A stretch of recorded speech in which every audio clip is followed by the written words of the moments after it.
Today we are going to start solution of 2023 English paper of UP board class. देखिए इस बार जो 2023 में UP board से जो इंग्लिश का पेपर आया था उसका सॉल्यूशन हम करने जा रहे हैं। Instruction are given for 15 minutes are allotted for the to the candidate, यानी कि 15 मिनट्स रीडिंग के लिए दी हुई हैं। ABCD 4 ऑप्शंस हैं जिसमें पेपर डिवाइड किया गया है और सभी questions are compulsory. First question section A reading का है। Read the following passage carefully and answer the question that follow. Whatever you task be concentrate your whole mind on it upon it throw into all the energy of which you are capable. The faultless completion of small tasks lead inevitably to larger tasks. See to it that you rise by steady climbing and you will never fall. And herein lies the secret of true power. Learn by constant practice how to husband your resources and how to concentrate them at any moment upon a given point. The foolish waste all their mental and spiritual energy is forfeitly. Foolish characters and selfish argument not to be mentioned, wasteful physical excesses.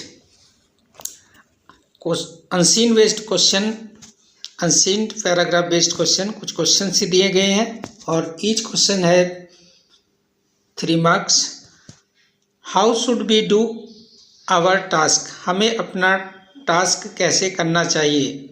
तो पहली line में answer है whatever you task may be concentrate of your whole mind upon it through it all the energy of which you are capable. पहले ही sentence आपका answer हो जाएगा पहले का।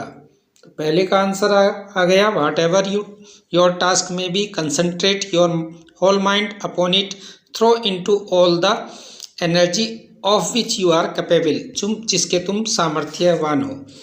वहन शैल बी नेवर फॉल, हम कभी नहीं गिरते।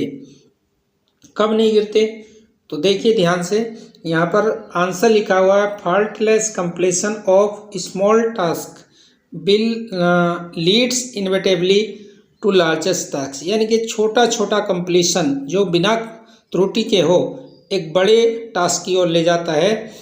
और ये कहा गया है सी टू इट, और ये देखोगे you rise to steadily climbing and you will never fall, और तुम कभी नहीं गिरोगे। यानी कि ये सारी बातें हमें लिखनी है। ये क्वेश्चन नंबर 2 का आंसर हुआ। Question number 3, where lies in the secret of true power, यानी कि सच्ची शक्ति का जो रहस्य है, सीक्रेट है, वो कहाँ है।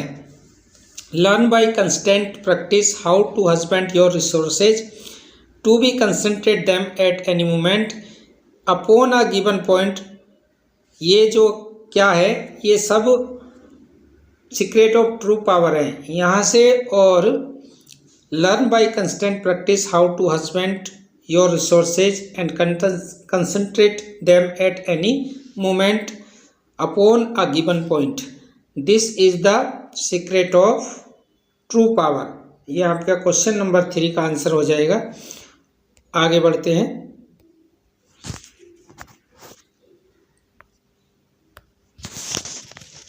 अब देखिए इसके बाद आपका अगले क्वेश्चन में पूछा गया है how do the foolish waste their energy, यानी कि किस प्रकार फुलिश वेस्ट होता है एनर्जी का। तो इसमें आपका लिखा है, लास्ट में दिया हुआ है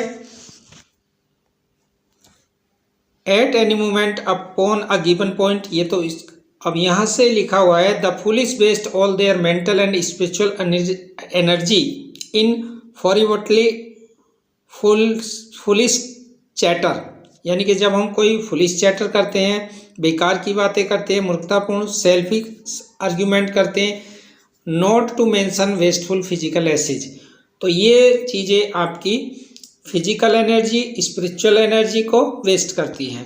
तो ये क्वेश्चन नंबर 4 का आंसर यहाँ से हो जाएगा। क्वेश्चन नंबर 5 देखते हैं। क्वेश्चन नंबर 5 में पूछा गया है which word in the passage is the opposite of true, false. अब इसका जो अपोजिट वर्ड होगा वो होगा यहाँ पर ट्रू दिया है और फॉल्स का अपोजिट यहाँ पर ट्रू आपको मिल जाएगा। आगे देखते हैं। क्वेश्चन नंबर 5 के सेकंड में दिया है what is the meant by the concentrate. Concentrate का मतलब होता है एकाग्र करना, meditation. Give the antonym of the foolish. Foolish का होता है मूर्खता और यहाँ पर इसका एंटोनियम हो जाएगा विजडम, बुद्धिमानी। नेक्स्ट आगे देखते हैं right article any two of the following topics in about 100 और 150 वर्ड्स। यानी कि importance of the games and sport, आपको यहाँ पर आर्टिकल लिखना है यानी कि एस्से लिखना है। Step 4 mark making cities clean, अपने सिटी को क्लीन करते हुए, या अपना एम विजन योर लाइफ आपको लिखना है और ये आपको 100 से 50 वर्ड में आपको लिखना है। उसके नीचे आपका फॉर्मल लेटर दिया हुआ है। Write a letter to the principal of your college to provide library books to student, यानी कि स्टूडेंट लाइब्रेरी की बुक लेना चाहते हो उसके लिए एक लेटर एप्लीकेशन फॉर्म में लिखना है। और लेटर टू एडिटर लिखना है और डेली नेशनल डेली के लिए लिखना। और शोइंग योर कंसर्न, आपको चिंता दिखानी है किसके लिए, इंक्रीजिंग प्राइस राइज, बढ़ती हुई कीमत के बारे में। तो ये क्वेश्चन नंबर 3 इस प्रकार आपको लेटर या तो आप लाइब्रेरी के बुक इशूज कराने के लिए लिख दीजिए या लेटर टू एडिटर लिख लीजिए जिसमें आपको अपनी कंसर्न, अपनी चिंता दिखानी है बढ़ती हुई महंगाई के बारे में। ऊपर आपको आर्टिकल लिखना है। आगे देखते हैं ग्रामर सेक्शन, बहुत ही इंपॉर्टेंट, बहुत ही easy. Choose the correct option to answer the following question. पहला है one who sees the dark side of a thing, जो अपने जीवन में किसी डार्कनेस को देखता है उसे कहते हैं पेसिमिस्ट, और जो ब्राइट साइड को देखता है उसे ऑप्टिमिस्ट कहते हैं। डार्की स्टोन हेल्पलेस या होपलेस, ये भी आपका इनकरेक्ट, तो करेक्ट होगा पेसिमिस्ट। ऑप्टिमिस्ट ब्राइट साइड को देखता है। The Apple of one eyes mean, यानी कि एप्पल ऑफ वन आइज इसका मतलब अति प्रिय होना होता है, तो वेरी डियर हो जाएगा। Most tender part of the eyes incorrect, यानी कि किसी आँख का अत्यधिक कोमल भाग। Tearful eyes incorrect. A costly treatment of an eyes incorrect, तो very dear an apple of one's eyes. The synonym of the destroy, destroy का जो सिनोनियम होगा वो क्या होगा, फिनिश समाप्त करना, डेमोलिश और स्टॉप एंड। देखिए एंड का भी अपने आप में ये करेक्ट सिनोनियम नहीं है। स्टॉप रुकना इनकरेक्ट, फिनिश इनकरेक्ट, ये आपका डेमोलिश हो जाएगा जिसका मतलब होता है विध्वंस करना, डेस्ट्रॉय करना। What is the time in your watch, यानी कि कौन सा प्रीपोजिशन इसमें मिस्टेक है, कहाँ करेक्शन है पार्ट्स ऑफ स्पीच में। विच word in the sentence is error, error किसका है, इशू कहाँ है, तो इशू है इनमें। यहाँ पर बाई योर वॉच आएगा, what is the time by your watch, क्योंकि जो वॉच है वो साधन है समय बताने का, तो यहाँ पर इनका प्रयोग नहीं होगा। किसका प्रयोग होगा, वाई का प्रयोग होगा, तो error is in. Antonym of the better is, better आपकी गुड की कंपैरेटिव डिग्री है और बैड की कंपैरेटिव डिग्री होगी वर्स। ये आपका वर्स सही है, बाकी इनकरेक्ट है। नेक्स्ट आगे बढ़ते हैं। देखिए आपका दिया हुआ है change any one of the following into indirect narration. Indirect narration में आपको लिखना है Mahesh said to Rita what are you doing here, interrogative sentence है। सेड टू को आपको आस्क्ड में चेंज करना है। कंजक्शन के स्थान पर कनेक्टिव वर्ड व्हाट का प्रयोग करना है। यू को चेंज करना है, रीता के अनुसार सी आएगा और इसका वाज हो जाएगा। सी वाज डूइंग हियर का हो जाएगा there's, she was doing there. Next the teacher said to the student, teacher ने विद्यार्थी से कहा don't quarrel with one another, एक दूसरे के साथ झगड़ा मत करो। ये एडवाइस के रूप में हो सकता है, ऑर्डर के रूप में भी बना सकते हैं, तो एडवाइस बनाएंगे। The teacher advised the student not to, यहाँ से केवल डू रिमूव करेंगे और टू को एड से कर देंगे इन्फिनिटिव बनाते हुए, not to quarrel with one another. The teacher अगर ऑर्डर्ड से बना देते हैं, टीचर ऑर्डर्ड, या यदि आप फॉरवेड से बनाते हैं तो फॉरवेड निगेटिव वर्ड है। The teacher forbade the student, अब पूरा यहाँ पर डोंट रिमूव करेंगे, to quarrel with one another. Next question number 5 का B, combine any one of the following sentence as directed, जैसा निर्देशित किया गया है उसके अनुसार चेंज करना है। वेयर आर यू गोइंग, तुम कहाँ जा रहे हो। I don't know, complex sentence बनाना है, तो आपकी जो प्रिंसिपल क्लास हो जाएगी ये आप लिखेंगे आई डोंट नो, मैं नहीं जानता। वेयर, अब वेयर के बाद तुरंत यहाँ पर यू यूज करेंगे, ये आपका असर्टिव बन जाएगा, you are going. I don't know where you are going और फुल स्टॉप का प्रयोग करेंगे, तो सेंटेंस जो बनकर आएगा वो बनकर आएगा complex, I don't know where you are going. नीचे आपको कंपाउंड बनाना है, ही वाज फाइंड, उसको अर्थदंड दिया गया, उस पर लगा, एंड ही वाज इम्प्रिजन्ड, और उसको कैद हुई। He was not only fined but also imprisoned, he was fined as well as imprisoned, दोनों तरीके से आप बना सकते हैं। ही, अब या तो not only but also say बना दीजिए या एज वेल एज से बना दीजिए। Transform any one of the following as directed, पहला है Jammu is not so hot as Delhi, यानी कि जम्मू इतना गर्म नहीं है जितना कि दिल्ली। अब कंपैरेटिव डिग्री में हम लाएंगे तो दिल्ली इज, अब ये निगेटिव है तो ये अफर्मेटिव हो जाएगा, दिल्ली इज हॉट की comparative hotter then Jammu, Delhi is hotter then Jammu.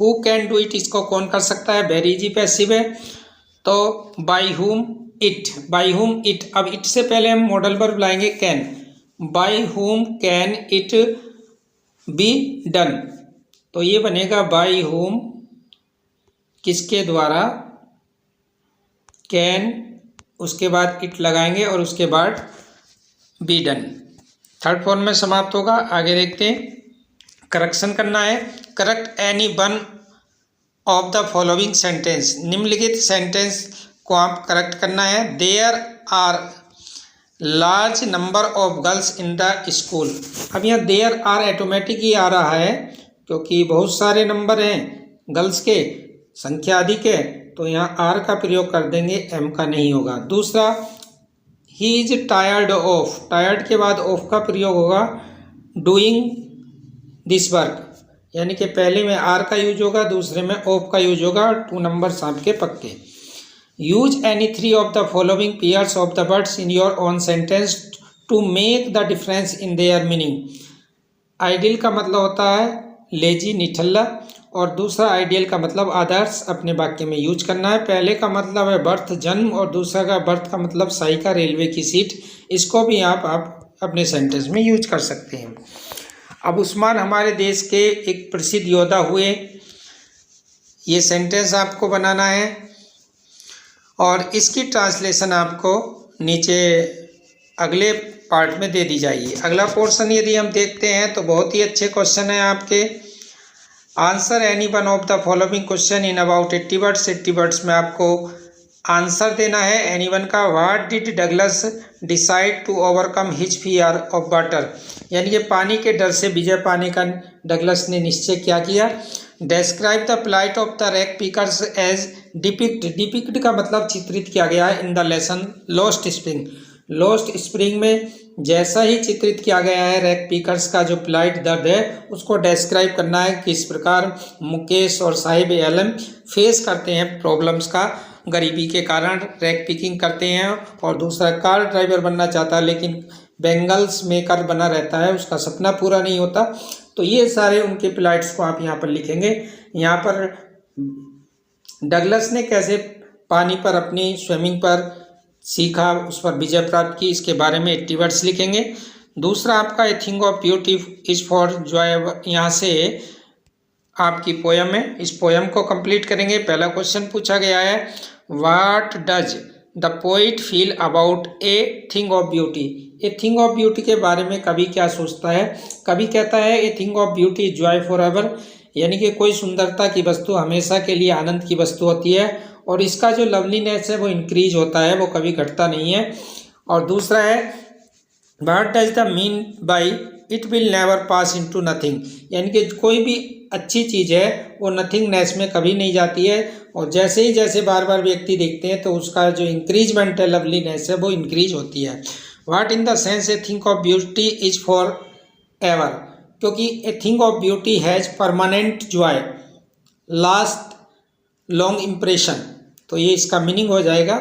आगे आप देख सकते हैं सेंट्रल आइडिया लिखना है any one of the, keeping quiet का लिख दीजिए। माई मदर एज 66, यानी कि वहाँ कोचीन एयरपोर्ट पर जा रही है, अपनी मदर को एज्ड देखती, ओल्ड देखती, पेल देखती, तो एक विंटर मून से उसकी कल्पना कैसे करती है।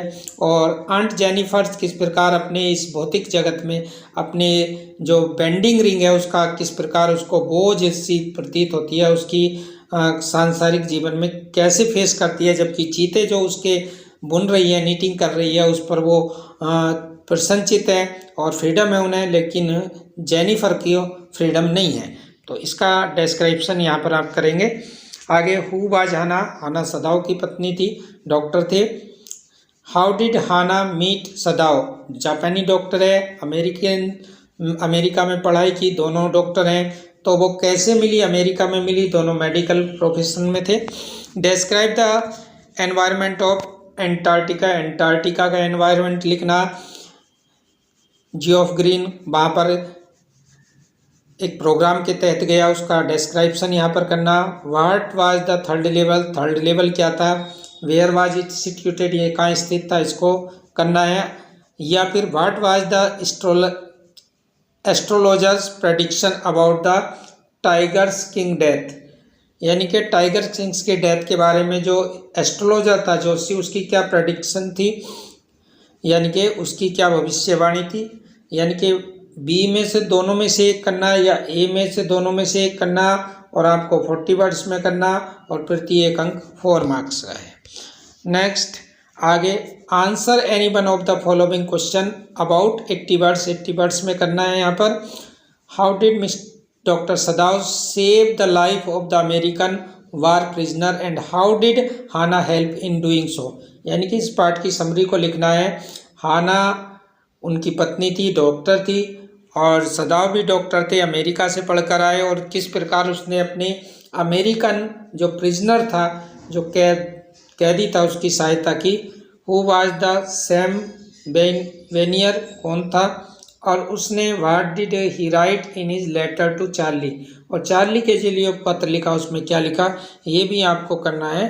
तो दोनों में से कोई एक करना है, एनीवन करना है। सदाव का क्वेश्चन बहुत अच्छा है, ये आप कर सकते हैं। तो इस प्रकार आपका ये कंप्लीट हो जाता है और इस प्रकार आप अपने पेपर में अधिक से अधिक अंक प्राप्त कर सकते हैं। यदि आपको वीडियो अच्छी लगे लाइक करिए, चैनल को सब्सक्राइब करिए। इसी तरह आपके बोर्ड उपयोगी प्रश्न क्वेश्चंस यहाँ पर मिलते रहते हैं। Thanks for watching.